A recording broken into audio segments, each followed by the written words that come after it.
My name is Carlyn Tilley. It's Karlyn Tilley.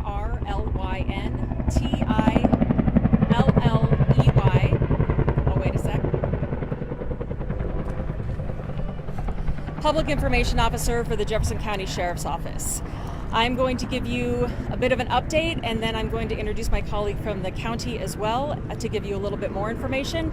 Also, we are fortunate to have an ASL interpreter here, and we're very glad that they are here so that we can reach more of our community. The best news today is that we met our objectives. Our objectives were to connect the hand lines to the bulldozer line. So from the east side and the south side, we were able to connect those lines, and we have much more of a fire line around this fire than we did this morning. So that's very, very encouraging. The fire did grow about 50 acres. That's on the west side in the open space, but not anywhere near the homes. And right now we are sitting at 10% containment. The fire line on Deer Creek Canyon Road is holding, so that's also very good news. Earlier today, you probably saw some darker plumes of smoke out in the area. That is the fire burning back in on itself.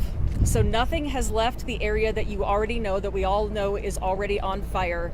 Nothing is outside of that area right now. All the things you're seeing back there are within that area. And as you can see, also we have chopper support here that are putting out some of those spots. But basically it's going back in, and it's catching things on fire that were already part of that burn area that maybe just hadn't burned before. There is no additional threat to anyone right now because of those plumes that you're seeing, and that's really important, obviously, for people who are in those areas and are holding their breath right now, and all the evacuees. So we just want to make sure that they know that this is not anything that they need to be scared of right now, and if anything changes with that, of course, we will let you know immediately.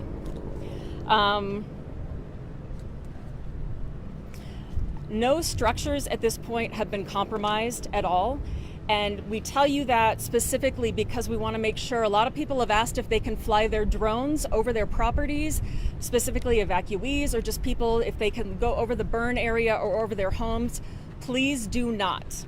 Please do not fly your drones over there. That interferes with what they're trying to do with the firefighting. You can see how low these choppers go to get to those areas, and any interference with that at all is just not okay right now. So please refrain from doing that at this point. We had 2 sprained ankles in the past 24 hours with firefighters, but they're both doing just fine, and that's the extent for injuries, so we're very thankful for that. Also, there is an interactive map on the jeffco.us website. When you go there, at the very top is the Quarry Fire alert. When you click on that and you scroll down, there is an interactive map. A lot of people have been using it, so sometimes the perimeter lines aren't showing up right away, and that's just because so many people are on it right now. So just have a little bit of patience with that, but that is the best way to see those lines as they progress. As far as the investigation into how this fire began, we want to let you know that we are actively investigating this, and if anyone has any information that could help us, please call our tip line at 303-271-8200. We are using all resources available to us at this point, and that includes the state canine arson dog. And that comes out of the Department of Public Safety and the Division of Fire and Prevention and Control. So they are assisting us as well with a canine that is specifically trained in order to sniff out sources of fire and possible causes of fire. But again, we encourage the public, if you have any information, if you have anything on your Ring cameras that is around the time of the start of the fire, please look and let us know if you have any information that you can provide to us. And again, call that tip line, 303-271-8200. That's all I have for right now, but I want to introduce you to Cassie Pierce, who is the Director of Communications for Jefferson County, and she has a little bit more information that's real important for you. Hello, good afternoon. I'm Cassie Pierce. I'm the Public Affairs Director with Jefferson County, CASSIEPEARCE. First of all, I just want to say thank you. This community is absolutely incredible, and the generosity that we've seen is mind-blowing. We've just had so many people reach out about donations and volunteering, So I just want to extend a huge thank you. That being said, we are also receiving a lot of phone calls and emails about donations.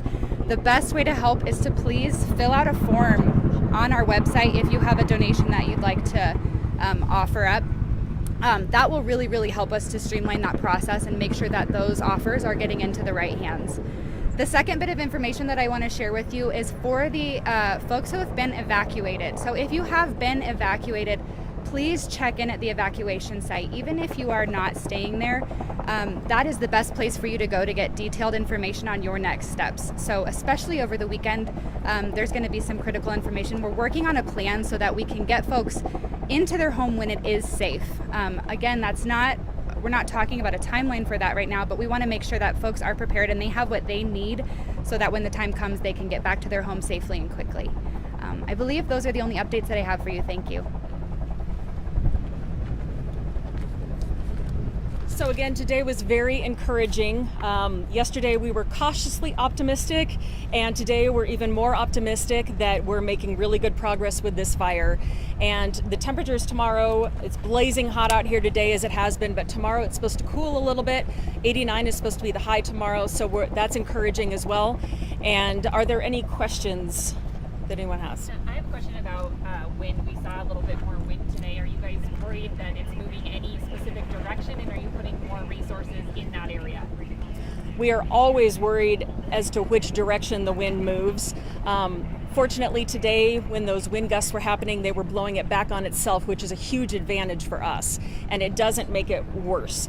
But we have people watching this 24 hours a day, so if there's movement in any sort of direction, if the fire is not acting like we think it should be acting, or it's acting erratically, then obviously we're going to get resources into that area immediately. You said there was 10% containment as of this point, and that's probably the most significant progress that has been made.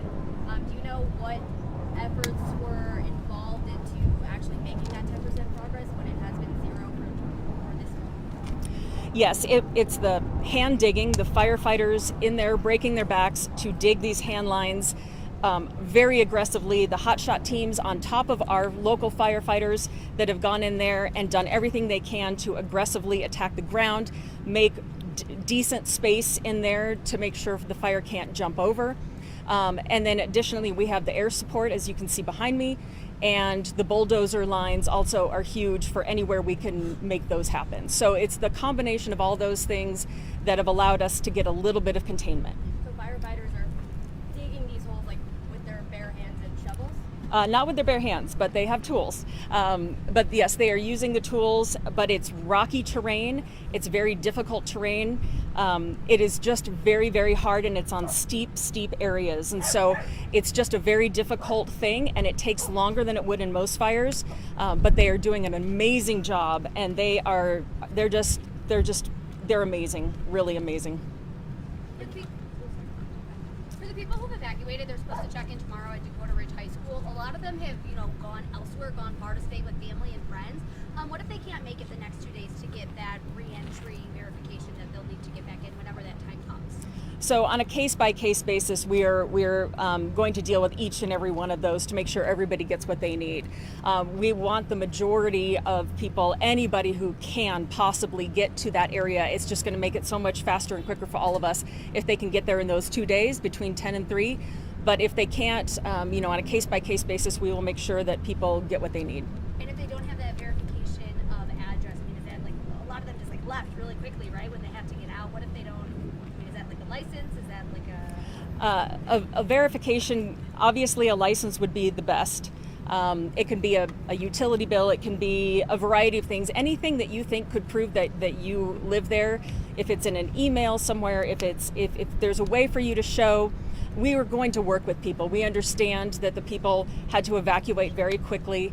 We're going to work with everyone as best we can to make sure that we can prove that they're residents and safely get them into their homes when it's time. Yeah, and I apologize, but I was just told that I did not give you the right, I need your face ID. I did not give you the right tip line, so I apologize. Let me give you the correct number here. If you guys could change this, it is 303-271-5612. 303-271-5612. That is the tip line if you have any information regarding the investigation into the cause of this fire. What's the total acreage? The total acreage, it was 240 this morning, so plus 50, so 290. Thank you. In terms of that investigation, I know. I thought you had upped it to 432. You just said 2. Did I say 430? 430 plus 50. 430 plus 50. I'm bad with numbers today, apparently. No, it's okay. If it shrunk that much. No. I thank you for calling me on that. I appreciate it. 430 plus 50, so 480. Hopefully, I did my math right on that. have you guys already started getting any tips from the community about the cause of the fire? I don't know. I don't know the answer to that. I just know that our investigators are hoping that the public can help in any way possible to give us any sort of leads into anything they might have seen or heard or know. Any information on the weird items that were found out at the site that started the fire? We can't comment on anything in regards to the investigation and when it comes to that kind of stuff, sorry. What would you say to people in the evacuation center at Dakota Ridge right now? How many people? Or just what would you say to them as they're Oh. to be worried? We are updating them 3 times a day in person. We know how personal this is. We know how scary this is. I was a Marshall Fire evacuee. I know what this feels like, and it is scary. When you see the plumes of smoke, it's scary. When you feel a wind gust, it's scary. And we are doing everything we can to make sure you guys have the very latest information. We will not stop until you are all safely back in your homes. We will continue to provide you as best information as we possibly can throughout this entire thing. Can I just ask about your resources? Are you seeing like consistent support from the air? But it seemed like earlier today that there was fewer flights, fewer helicopters, and then when we saw the plume, it looked like it kind of picked up again. So do you have those dedicated to you, or are they going back and forth to other fires? So the choppers that you see behind me are dedicated to us, and they've been on standby. The crews on the ground were making very good progress and on those lines, and so they didn't need those resources earlier today. Now that a few of the hot spots have flared up, that's when they come in and they take care of those. And so they're used when they're needed, but we still have those dedicated resources. Do you have an estimate on how many evacuees are at Dakota Ridge High School? It is different at any given moment. People are coming in and out. They're coming in and out for information and to check in and to see their neighbors. It's just a constant flow. Our check fire made it really clear that boots on the ground was the way that we win this fire. How many boots are on the ground today? Is there any more than yesterday? I do have that information. Right now we have approximately 225 firefighters on the ground working hard. So I feel like every single day we see, a couple dozen more. Can we continue to see this trend the next couple days, do you think, or is it just kind of taking it day by day? It's day by day, but this is a priority fire because of how close it is to homes. And we will do everything we can to get as many resources here as possible to make sure that we can attack this as best we can. And we are so grateful for all of the mutual aid that we have throughout the county, throughout the state, that have come in and relieved our people and then come back out and then, taken those rotations and those turns so that nobody gets too tired and they can keep doing the great work that they're doing. In terms of the investigation, is there any indication that this was intentionally caused, or are we looking at natural causes? So we mentioned earlier today that we do believe this was human caused. Therefore, it is an arson investigation. That does not mean that it was intentionally caused, but it is human caused, and because it is human caused, that makes it an arson investigation. Can you talk about where the origin is? Because I think initially you had said it's kind of off the road, but I know there's also a recreational kind of park up there. Is it in the park where this started, or just off the road? I do not know. I'm sorry. I can get that for you, but I apologize. I just don't know that. Is the fire still a quarter mile away from nearest structures? Yes. The closest to the homes has not changed. The fire has not advanced toward any of the homes. So we still have that distance between the fire and the homes. Do you do any extra mitigation around Lockheed Martin and some of the Waterton Canyon because of the water resource that Mark Tuckmeyer had talked about yesterday, or is there more like prevention focused on those different structures? We absolutely work with those at Lockheed Martin to make sure that we're in step with everything they're doing, everything we're doing. As far as amount of resources with them specifically, I don't have an answer to that. But certainly we are in conversations with them every day, and we have great communication with them. And then lastly, we had seen a fire, I don't know, it was like a fire truck really far into the neighborhood, just spraying water like across the field and potentially near some homes. Was there another plume that sparked up over there? So we have two things going on. We have those who are digging the lines, right? Those that are trying to contain the fire. And then we have firefighters that are going through the neighborhoods, pulling combustibles away from homes, putting water down, trying to make sure that if the fire does get in that area, that the homes are as safe as possible.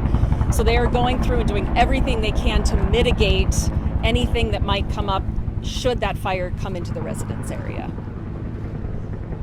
Can you summarize your biggest challenge you've seen today and your biggest success you've seen today? Our biggest success is that we were able to connect the hand-dug fire line and the bulldozer fire line, and that we were able to get around the south and the east sides there. Those are also our biggest challenges. So we have very steep terrain, we have very difficult areas to work with, and so the fact that we were able to make that progress today is huge, but it's also our biggest challenge. Anything else? Okay, thank you. Thank you. Our next briefing will be at 8 a.m. back here.